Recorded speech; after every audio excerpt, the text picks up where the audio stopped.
నారాయణపేట జిల్లా మక్తల్ పట్టణంలోని వ్యవసాయ శాఖ కార్యాలయంలో మంత్రి వాకిటి శ్రీహరి రైతులకు 60 క్వింటాళ్ల ఉచిత వేరుశెనగ విత్తనాలు పంపిణీ చేసిన అనంతరం మక్తల్ తహసీల్దార్ కార్యాలయంలో లబ్ధిదారులకు 234 కళ్యాణ లక్ష్మి షాదీ ముబారక్ చెక్లను పంపిణీ చేశారు. ఈ కార్యక్రమంలో నారాయణపేట జిల్లా additional collector Sanchit Gangwar, RDO Ramchander Naik, ప్రభుత్వ అధికారులు, ప్రజాప్రతినిధులు కళ్యాణ లక్ష్మి షాదీ ముబారక్ లబ్ధిదారులకు అధిక సంఖ్యలో పాల్గొన్నారు.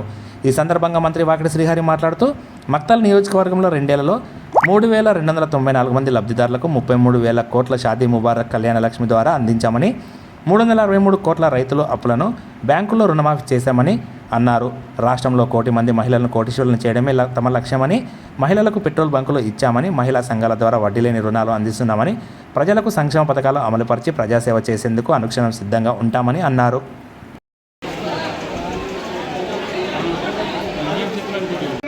చెక్కుని ఫోటో తీసుకున్న వాళ్ళు చూపడానికి అందరూ చెక్కులు చూపండి, పైకి లేపండి, అందరూ పైకి లేపండి,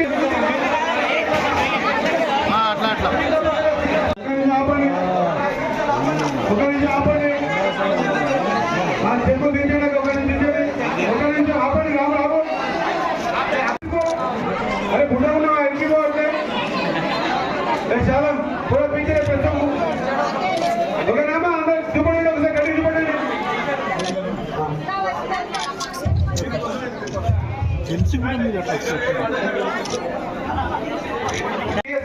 ప్రభుత్వం థియేటర్స్ కడుతూ ఉంది. ఈ రోజు 8 ఏళ్ల నుంచి ఒక కొత్త కూపన్ కార్డు చూడలేదు. మీరు కొత్త కూపన్ కార్డు చూసినప్పుడున్నా, కానీ ఈసారి 6,000 కూపన్ కార్డు కొత్త నియోజకవర్గం అంతా ఇచ్చినాక. ఇంకో విషయం మీకు తెలియలేక, గతంలో మా బావాళ్ళందరూ మా ఇంట్లో పనిచేసే కార్డు తెలిసాక ఈ 2 ఏళ్లలో 3,294 మంది వెండిలకు దుడ్లు ఎన్ని కోట్లక దాదాపు 33 కోట్ల రూపాయలు అన్ని కళ్యాణ లక్ష్మి షాదీ ముబారక్ చెక్కులు మేము బతుకున్నామక్క. అంటే 33 కోట్ల రూపాయలు అయితే ఈ పేదోళ్ళకు అప్పు తెచ్చుకున్న కాడ మాట ముట్టించినాం కదా, ముట్టించామక్క. 33 కోట్లు, 1 రూపాయి 2 రూపాయలు కాదు, 1 కోటి 2 కోట్లు కాదు, 33 కోట్లు మీరు అప్పులు తెచ్చుకొని పెళ్లిళ్ళు, మీ సరపిల్లల పెళ్లిళ్ళు చేస్తే, మీ ఇంట్లో కడుపులో పుట్టిన పిల్లల పెళ్లిళ్ళు చేస్తే ప్రభుత్వం ద్వారా ఆగిపోతుందన్నారు. గతంలో ఆగదు అని చెప్పినాం, ఖచ్చితంగా ఇచ్చినామక్క.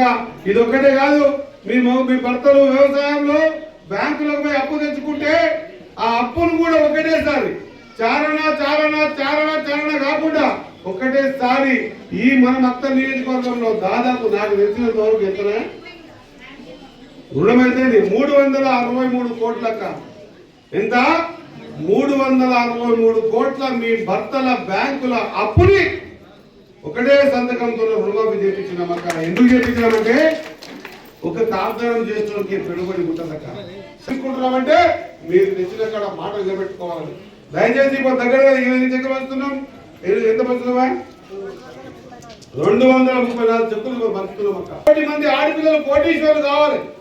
ఈ స్కీమ్ ప్రకారంగా ఈరోజు వడ్డీ లేని రుణాలు ఇస్తా ఉన్నాం, ఆడవాళ్ళకు పెట్రోల్ బంకులు ఇస్తా ఉన్నాం, ఆడవాళ్ళకు బస్సులు ఇప్పిస్తా ఉన్నాం, మహిళా సంఘాలకు ఖచ్చితంగా కోట్ల రూపాయలు మీ మీద ఖర్చు పెడుతున్నాం. ఎందుకోసం అంటే ఒక నమ్మకం, మీ మీద 10 రూపాయలు చేత మీ చేత మా ప్రజలు తెలియజేసుకుంటూ, మీ తమ్ముడిగా, మీ అన్నగా, మీ కొడుకుగా మీకు మాట ఇస్తా ఉన్నా.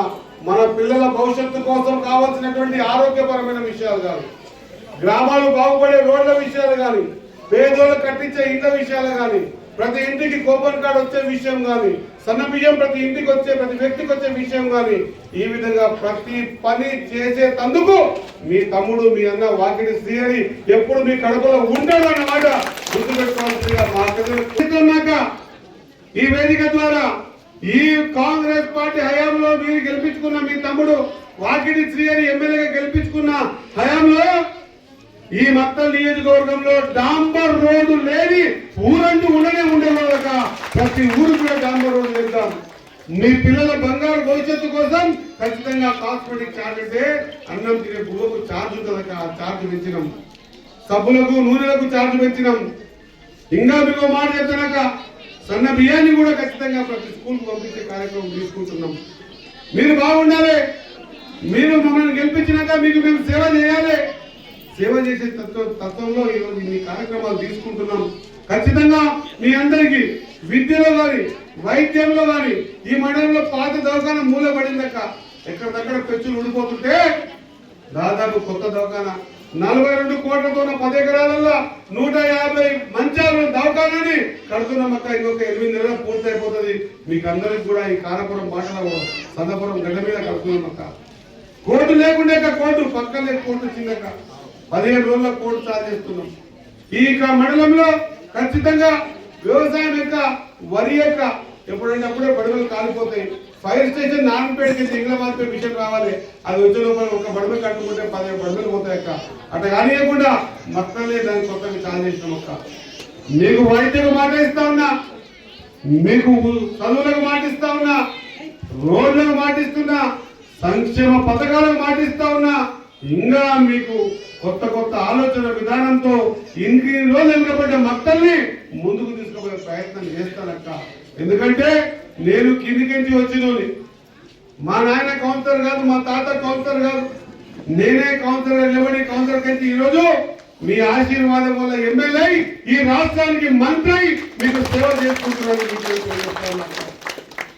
మనిషికి ఎప్పుడే కానీ అధికారం వచ్చినాక అహంకారం రావడం. అధికారం అహంకారం వస్తే కళ్ళు నెత్తికెక్కుతాయి. ఇంకా మాదే మేమే నడపాలా, ఇంకెవరు కూడా దీనికి అధికారం కాదనే రోజులు పోయినాయి. అంబేద్కర్ గారు కోట్లలోనికి గదే ఓటు ఇచ్చిండు, బిచ్చమడుకునే తీర్థులు కూడా అదే ఓటు ఇచ్చిండు. ఆ ఓటు విలువ అంతే, ఈ ఓటు విలువ అంతే. ఓటు ఎట్లా ఏమంటుండు అంబేద్కర్ ఏం చెప్పిండు మనకి? డాక్టర్ బిఆర్ అంబేద్కర్ ఏమని చెప్పిండు మన పెద్ద మనిషి? ఓటు వేసేటప్పుడు 4 గోడల మధ్య ఎవరు చూడకుండా నీ ఆత్మను అడిగి నీకెవడు సేవ చేస్తాడో వాడిని చూసి నువ్వే ఓటు వేయాలని చెప్పిండట. ఎందుకంటే ఆ ఓటు ద్వారానే వాడు గద్దెనెక్కుతాడు. గద్దెనెక్కినోడు మారకుండా ఉండేటోని చూసి నిన్ను ఓటు వేయమన్నాడక్క.